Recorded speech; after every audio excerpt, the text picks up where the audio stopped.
All right, everybody, hello and welcome back. Today what we are going to do is we're going to do some more simplifying of radical expressions. All right, so the first example I want to take a look at is 2 divided by the square root of 3. Now, this is something we've seen before, and what we would typically do is we need to get rid of that radical in our denominator. That is not something mathematically that we typically like to have. So what we would do is we would multiply by the radical 3. And here's why. If I do something in the numerator, I have to do it to the denominator and vice versa. So that's why I have root 3 over root 3. Technically, this is 1, right? Anything divided by itself is just 1. So essentially what I'm doing is I'm taking my original expression and I am multiplying by 1. Well, that allows me to do a little bit more simplifying. What's going to happen is my numerator, I will simply have 2 root 3. In my denominator, because these are the same types of radical, they're both square roots, I can combine them into 3 times 3, or 9.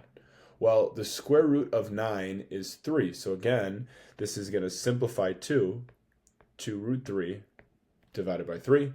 And now we no longer have our radical in our denominator. That's exactly what we want. This is a process called rationalizing. Our current denominator, when we started, was an irrational value. Now, by multiplying it by itself, we were able to simplify the denominator and get a rational number out, which is what we want. We're going to use the same principle to simplify a couple different radical expressions. Now, the next one's a little bit more complicated. We have 2 divided by 1 plus the square root of 3. So based on our last problem, some of us might think, hey, I need to multiply by root 3 again, because that's the part I want to get rid of in my denominator. But if I were to do this, we would actually get 2 root 3 divided by 1 and root 3 is 1 root 3, plus root 3 and root 3, as we saw, was just the square root of 9, or 3. This didn't really help our problem, and the reason that is because we are adding 2 different values together, and we only have part of it being irrational. So we're going to have to use a slightly different approach here, because as you saw, we still ended up with an irrational value, which makes our denominator irrational. So this process is going to be a little bit different. What I want to do is let's relate it back to something we are a little bit more familiar with. We've looked at complex numbers like this. We have 2 divided by, or 2 over 1 plus I. If we think back, what we had to do is we had to multiply it by what we call the complex conjugate. And the reason it's complex is because this is a complex number. But the conjugate is the same real part, but the opposite imaginary. And again, if I do something to the denominator, I have to do it to the numerator as well. Now, our numerator simplifies a little bit easier. We have 2 and 1 is 2, minus 2 times I is 2I. Now, our denominator, this should look like something we're familiar with. We have what looks like a binomial times a binomial. We are essentially going to FOIL this out. And so I'll have 1 and 1, which is 1. 1 and negative I is negative 1I. Positive I and positive 1 is positive 1I. And then we have a negative I times a positive I, or a negative I squared. Well, our i's in the middle cancel, which is great. And we have 2 minus 2i divided by 1 minus I squared. Well, our properties of imaginary numbers are important here, because we know that I squared is actually going to be 1 minus a negative 1. I squared, by definition, is negative 1, and this allows us to have a very different value. 2 minus 2i divided by 1 minus a negative 1 is positive 2. We no longer have an imaginary value in our denominator, and what we did is we multiplied by, again, what we call the complex conjugate. It has the same real part and the opposite imaginary. We're going to use the exact same approach, except this isn't a complex conjugate because it's not a complex number. It is simply just the conjugate. I'm going to multiply by the same rational part and then the opposite irrational part. If I do something to my numerator, I also have to do it to the denominator and vice versa. And again, I'm essentially taking my original value and multiplying it by 1, right? Anything divided by itself is 1, so therefore it theoretically does not change. So I'm going to go ahead and simplify. If I distribute my 2 in, I have 2 and 1, which is 2, minus 2 and root 3 is 2 root 3, and my numerator is good to go. Now in my denominator, once again, I am going to FOIL this out. I'm going to do my distributive property. So first is 1 and 1, which is 1. 1 and a negative root 3 is negative 1 root 3. Then I have positive root 3 and 1, which is a positive 1 root 3. And then I have a positive root 3 and a negative root 3 is a negative root 9. This is the important part because my middle values should cancel each other out. I end up with 2 minus 2 root 3 in my numerator, and my denominator is going to be 1 minus root 9. Well, the square root of 9 is 3, so we have 1 minus 3, and this will eventually simplify 2 minus 2 root 3 all over negative 2. Now, I made this problem up, so what we're really going to have to do is we have to simplify a little bit more, and the reason that is this number, and this number are all divisible by 2. So if I divide them all specifically by negative 2, I get a negative 1, and the reason I did is 2 divided by negative 2 is negative 1. Negative 2 divided by negative 2 is a positive 1, and we have root 3 there as well.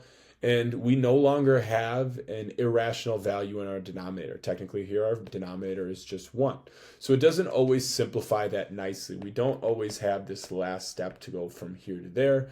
But the idea is by multiplying by its conjugate, the same rational part and then the opposite irrational part, we are essentially rationalizing the denominator. We're going from an irrational number to a rational one. And I use the negative 2 because it's a little bit easier to see.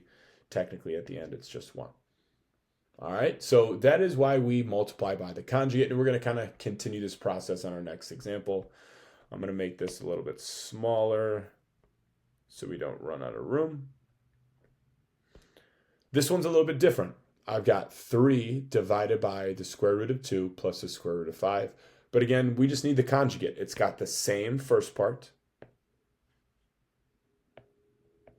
and then the opposite second part. All right, so slightly different idea because we don't have a rational number and then an irrational number, but having that opposite sign in the middle is what makes this a conjugate. The conjugate of this is this, and therefore our radicals should cancel each other out at some point. So if I do something in my denominator, I'm going to have to do it to my numerator as well. And now I can simplify. So I've got 3 in root 2, which is 3 root 2. I've got 3 in root 5, so a minus 3 root 5 in my numerator. And now my denominator, I'm going to distribute this. Root 2 in root 2 is root 4. Root 2 in negative root 5 is negative root 10. I'll switch colors here. Positive root 5 in positive root 2 is a positive root 10. And then I have positive root 5 and negative root 5, which is a negative square root 25. All right, so I could have done some more simplifying in that step. We should realize that our middle values cancel out. My numerator is still 3 root 2 minus 3 root 5. And then my denominator, well, the square root of 4 is 2 minus the square root of 25 is 5. So again, this will simplify. I am going to get 3 root 2 minus 3 root 5 all over negative 3. So again, typically we would stop there, but we need to make sure this is fully simplified. So again, look at my values, my coefficients. They are all divisible by that denominator of negative 3. So if I divide 3 by negative 3, I get a negative 1 root 2. If I divide a negative 3 by negative 3, I get a positive 1, and there's a root 5 attached. And then my denominator is just -3 divided by -3, or 1, which isn't really necessary. Technically, we don't need any of these ones. My final answer would likely just be the square root of 2, and it should be negative, plus the square root of 5, and that is as simplified as we can get. All right, so the idea here is we are simplifying radical expressions using the conjugate, and the conjugate is the same first part and then the opposite second part.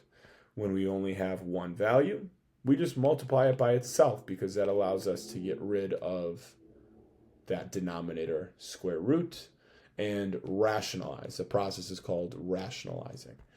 So again, when we did it with this one, technically this is an irrational number. 1 plus the square root of 3 is irrational. And we want a rational value down there, which is why we multiplied it by its conjugate and ended up getting a nice rational number, which was -2, which we eventually simplified to 1. And the same thing kind of happened at the end. This one looks a little bit more complicated because I have 2 radicals in my denominator. But again, the conjugate is the same first part and then the opposite second part.